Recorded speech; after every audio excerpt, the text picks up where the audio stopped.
Salam Bapak Ibu, salam sejahtera buat kita semua. Selamat pagi untuk kita yang sudah join dalam doa pagi hari ini. Mari saya mengajak kita untuk sama-sama merenungkan kebenaran firman Tuhan. Saya ambil dari 1 Korintus 4 ayat 1 dan 2. Saya baca buat kita semua ya.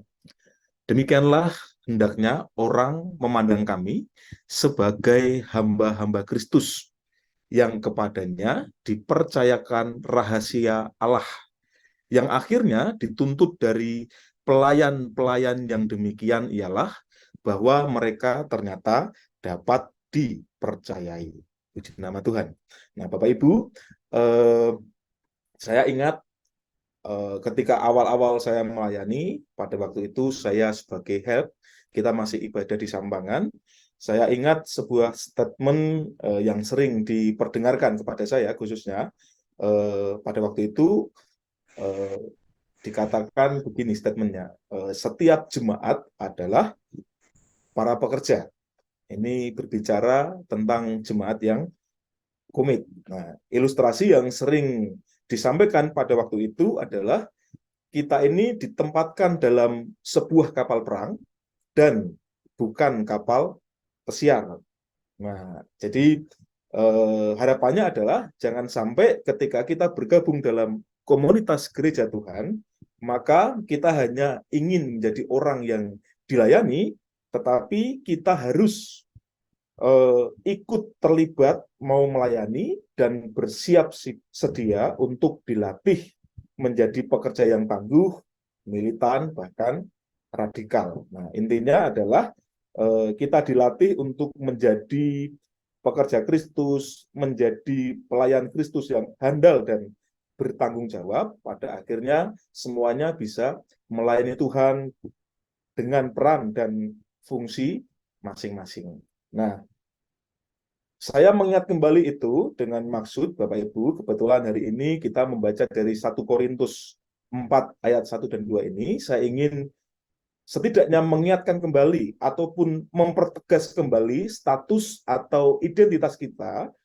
sebagai pekerja Kristus dan pelayan Kristus. Nah, saudaraku, eh, sering kita dengar bahwa pelayan Kristus itu adalah sebagai hamba Kristus. Nah, dalam bahasa Yunani disebut sebagai doulos yang artinya budak. Nah, tentu pengertian secara umum adalah pelayan Kristus atau hamba Kristus itu adalah seseorang yang berkomitmen untuk menyerahkan hidupnya bagi Tuhan dan dia menyadari status sebagai hamba yang tidak lagi memiliki hak apapun atas dirinya kecuali untuk melakukan pekerjaan Tuhan dan dia tidak melakukan sesuatu yang hanya untuk kepentingan diri sendiri.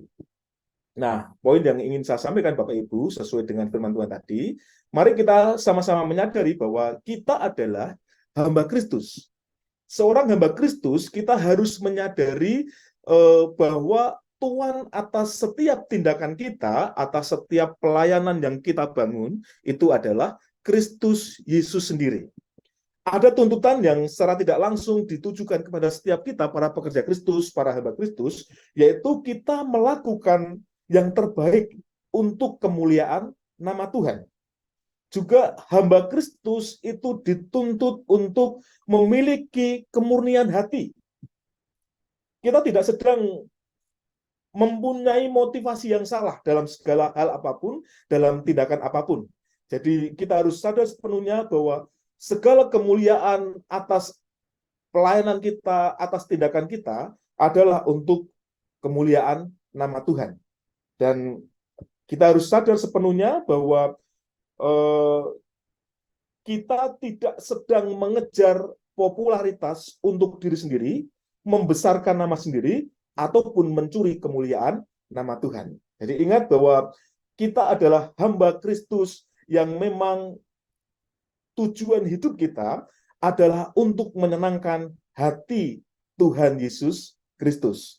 Nah, kita bersyukur Bapak Ibu dalam komunitas gereja Tuhan, kita sering diajar, kita sering diperlengkapi, kita sering dinasihati bagaimana cara hidup sebagai seorang pelayan Tuhan. Bahwa hidupnya harus tertib, hidupnya harus sesuai dengan kebenaran firman Tuhan. Setiap hari kita harus menghidupi firman Tuhan dan pengajaran-pengajaran yang kita sampaikan, sehingga hidup kita menjadi teladan bagi orang-orang yang kita layani. Bahkan kalau kita boleh jujur, kita saksikan sendiri bahwa teladan hidup itu juga diberikan oleh para pemimpin kita. Setidaknya itu bisa semakin memperlengkapi kita untuk kita benar-benar mencerminkan tindakan kita, mencerminkan sebagai seorang pelayan Tuhan yang baik. Namun demikian Bapak Ibu, ada hal yang harus kita waspadai dalam hidup ini, karena tentu ada potensi untuk setiap kita ini tidak maksimal. Nah, saya mengutip dari apa yang dikatakan Platon, filsuf Yunani kuno, mengatakan begini, bahwa setiap manusia memiliki keinginan untuk diakui dan dihargai. Juga saya mengutip pernyataan dari psikolog Abraham Maslow, menyatakan bahwa salah satu kebutuhan dasar manusia adalah kebutuhan akan penghargaan. Nah, Bapak Ibu, hal ini harus kita waspadai bersama, karena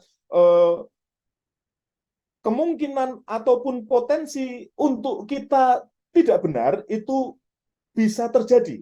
Potensi untuk kita ingin diakui, ingin dihargai, itu bisa terjadi dalam kehidupan siapapun, termasuk saya dan termasuk para hamba Tuhan, para pekerja gereja.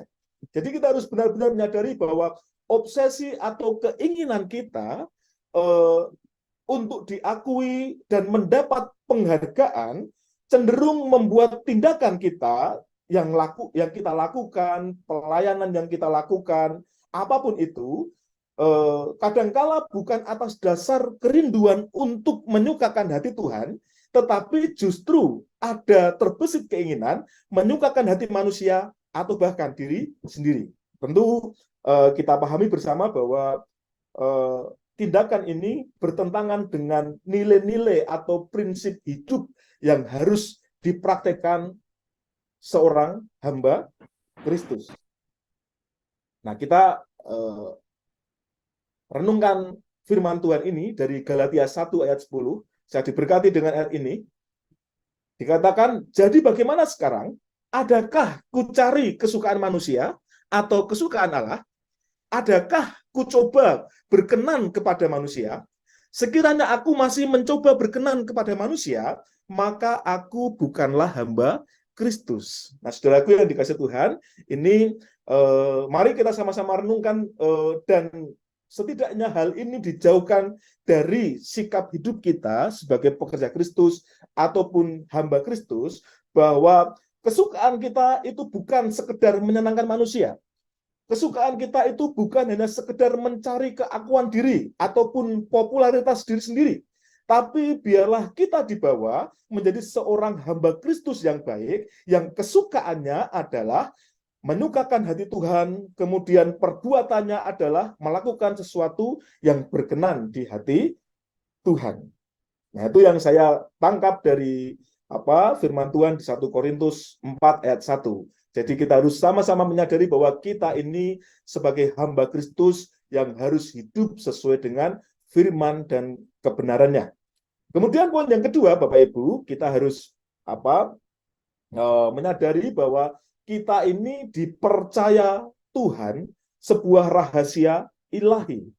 Ada banyak hal yang tidak terpahami oleh orang-orang dunia, tetapi Tuhan mempercayakan kepada para hambanya, kepada orang-orang yang takut akan Dia. Jadi kita bersyukur mendapat anugerah dan kemurahan Tuhan.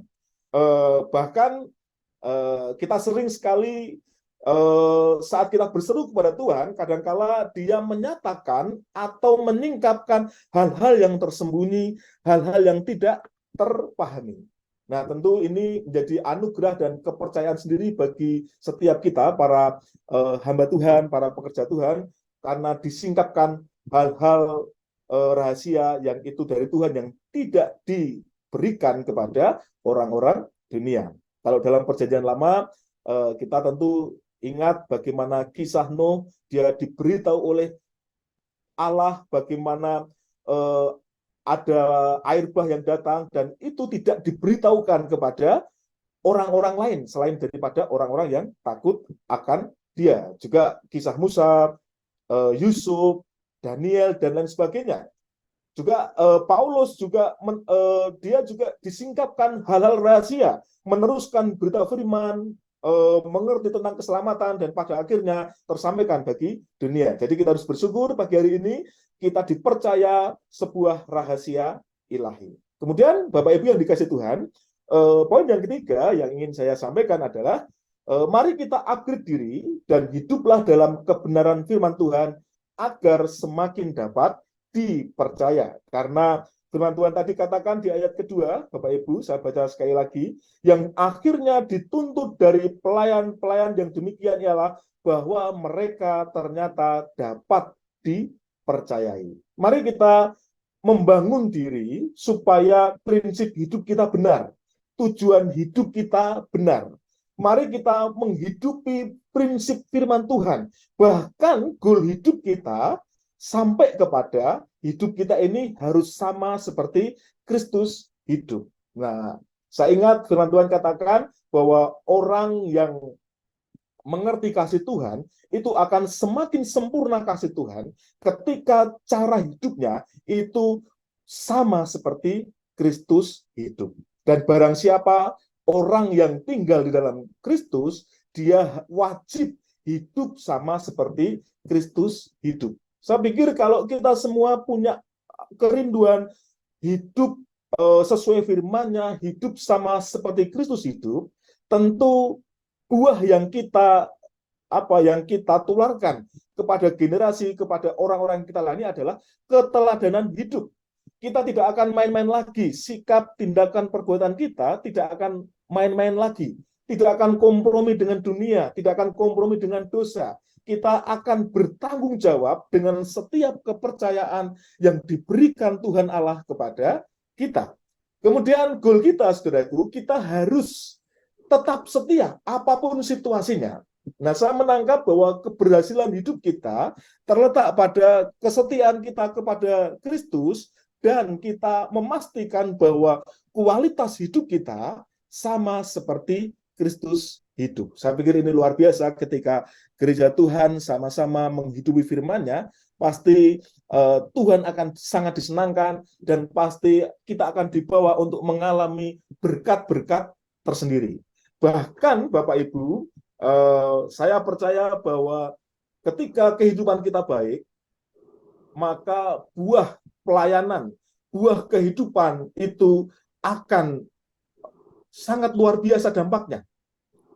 Akan mempunyai nilai manfaat, akan berdampak kepada orang banyak, dan terkhusus akan memuliakan nama Tuhan. Hendaknya pagi hari ini itu menjadi perenungan kita, supaya hidup kita ini sadar sepenuhnya sebagai hamba Kristus yang hanya hidup bagi Kristus, bukan untuk diri kita sendiri, bukan untuk popularitas diri kita sendiri, bukan untuk keakuan kita, tetapi segala kemuliaan hanya untuk Tuhan. Nah, kalau hidup kita punya prinsip begitu, hidup yang terus berpusat pada Kristus, pasti Tuhan akan membuka mata hati kita dan terus menyelaraskan rencana kita dengan tujuan Allah yang sesungguhnya. Hidup yang menyenangkan hati Tuhan, hidup yang sepenuhnya bagi Tuhan, dan pada akhirnya semuanya akan mendapatkan puji-pujian, kehormatan, dan kemuliaan dari Tuhan. Ini perenungan kita pada pagi hari ini. Mari kita sadari bersama bahwa ada potensi setiap orang, siapapun itu, dia ingin dihargai, dia ingin disanjung. Tapi kalau kita punya komitmen bahwa hidup bagi Kristus, maka semuanya itu akan kita tanggalkan. Karena kita tahu hidup kita hanya bagi Kristus. Puji nama Tuhan, mari kita berdoa.